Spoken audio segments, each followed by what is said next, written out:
I never thought a single envelope could destroy a family. Not because it contained money.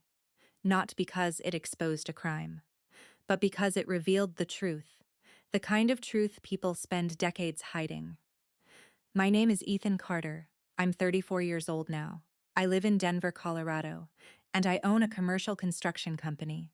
5 years ago, I sat in a lawyer's office while my stepmother smiled across the table and watched my grandfather's final wishes get rewritten in front of me. Or at least that's what I thought. At the time, I believed I'd lost everything. What I didn't know was that Grandpa had spent years preparing for exactly what happened. And 5 years later, when my stepmother finally opened the letter he left behind, her entire world collapsed.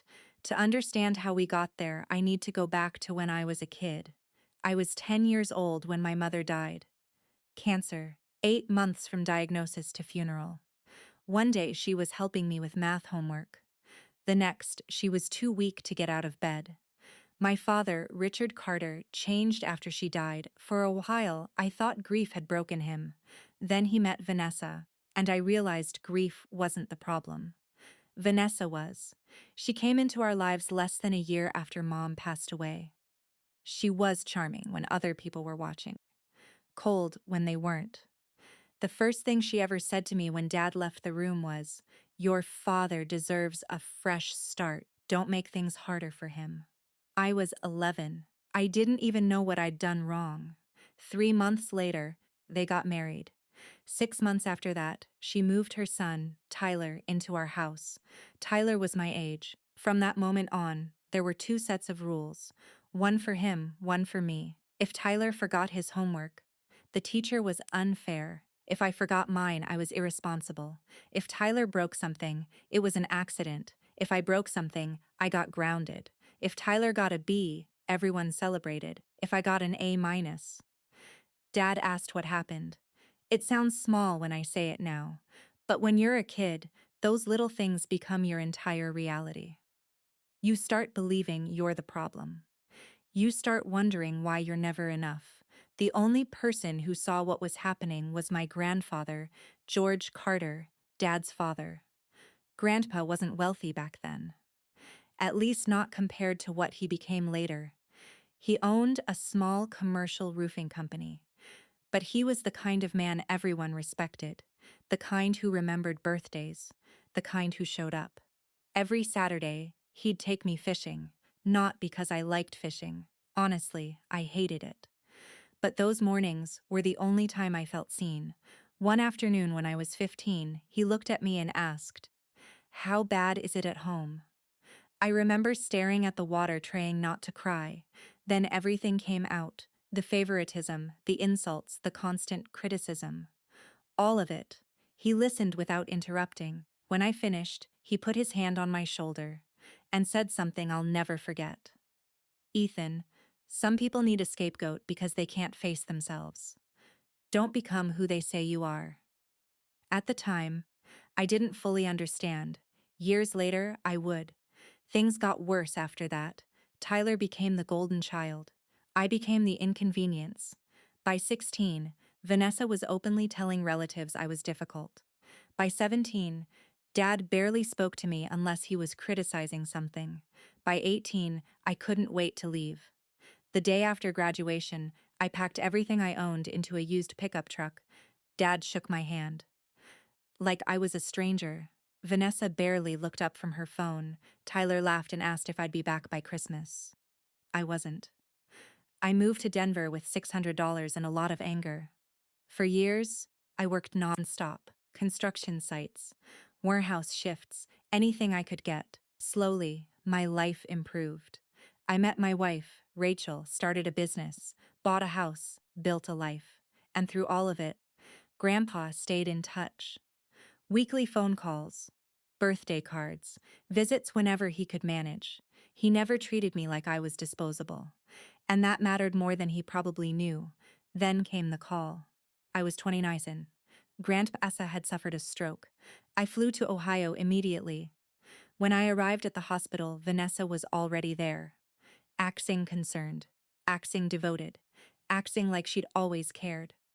The truth was, she rarely visited him, but she knew his company had grown enormously over the years. She knew who was worth millions, and suddenly she was very interested. Grandpa survived the stroke. But he wasn't the same afterward. His health declined quickly.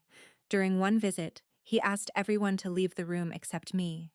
Then he said quietly, "Whatever happens, don't fight them." I frowned. "What do you mean?" He smiled, the kind of smile that suggested he knew something I didn't. "Promise me." I promised. 3 months later, he died. The funeral was packed. Employees, friends, neighbors, people whose lives he'd helped. And despite everything, I was devastated, because I hadn't just lost a grandfather. I'd lost the closest thing I ever had to a parent. A week later came the will reading. I expected nothing. Maybe a keepsake, a watch, a photograph. Something sentimental. Instead, the attorney read a revised will dated 6 months before Grandpa's death. Most of the estate went to Dad. Large portions went to Vanessa and Tyler. I received an old tackle box. That was it. I sat there stunned. Not because I wanted money, but because it didn't make sense. This was the man who called every week. The man who never missed a birthday. The man who told me he was proud of me. The attorney finished reading. Vanessa smiled, actually smiled. Then she looked at me and said, "I guess your grandfather knew who was really there for him." I felt like I'd been punched. Dad said nothing. Tyler smirked. And suddenly, every childhood memory came rushing back. Every moment of rejection. Every reminder that I wasn't enough. I wanted to fight, I wanted answers. Then I remembered Grandpa's words, "Don't fight them." So I stood up, picked up the tackle box, and left. That was the last time I spoke to any of them for years. Back in Denver, I focused on my own life. My company grew. Rachel and I welcomed our first daughter, then our second. For the first time ever, I felt something I hadn't felt as a child. Peace. Meanwhile, things weren't going well for my family. I heard bits and pieces through relatives. Dad retired early. Tyler joined Grandpa's company despite having no experience. Vanessa inserted herself into every major decision. Within 3 years, revenue dropped dramatically. Good employees left. Clients followed them. Lawsuits started appearing, nothing criminal, just bad management, bad decisions, expensive mistakes. Still, none of that involved me, and I intended to keep it that way. Then one morning, 5 years after Grandpa's death, I received a phone call from an attorney in Ohio. Not the same attorney, a different one. He asked if we could speak privately.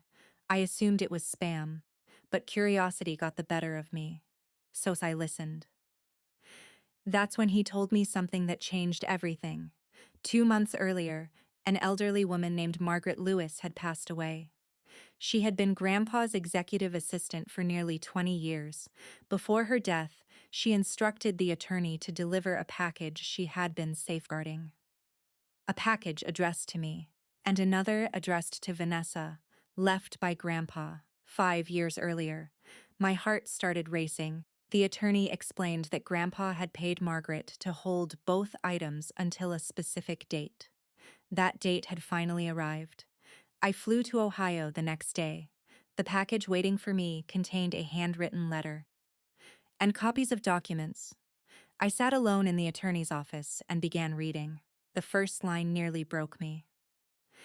"Ethan, if you're reading this, then the people I expected to disappoint you have done exactly that." I had to stop. I couldn't breathe. It felt like Grandpa was sitting beside me again. The letter was several pages long. He explained everything. Over the years, he had noticed Vanessa pressuring him constantly about his estate. She pushed for changes, suggested Tyler deserved more, claimed I wasn't interested in the family. Grandpa suspected their motives, so he created a plan. The revised will wasn't the real inheritance. It was a test. The documents attached revealed something incredible.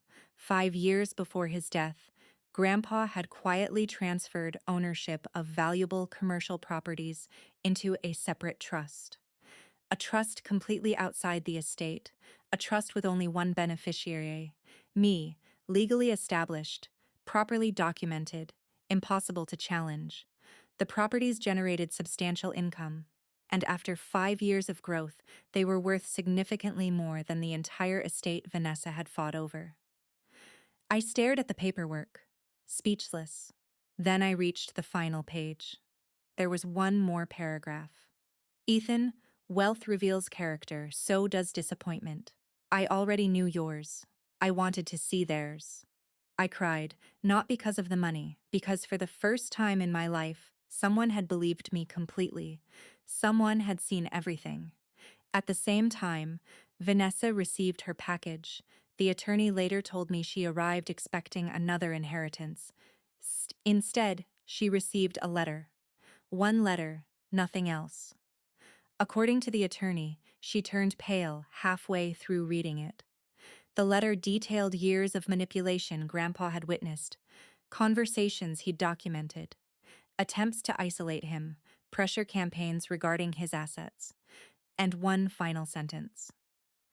The greatest mistake you made was believing I couldn't see you. Then came the revelation about the trust.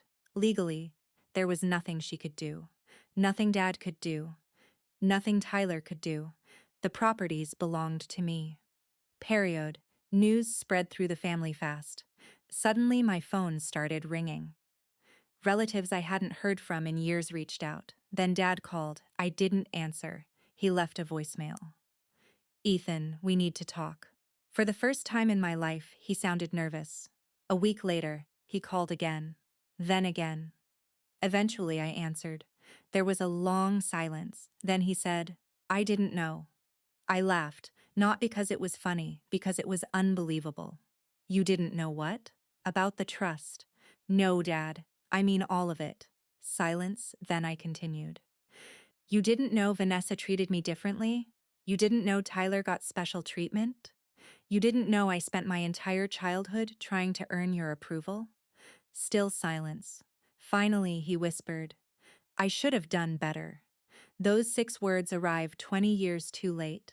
We spoke for less than 10 minutes. When the call ended, I felt lighter, not because he'd apologized, because I no longer needed one. A few months later, Grandpa's company finally collapsed. Years of poor leadership had caught up with them. Assets were sold. Employees moved on. The business Grandpa spent decades building disappeared, and the irony wasn't lost on anyone. The people who fought hardest for control were the ones who destroyed it.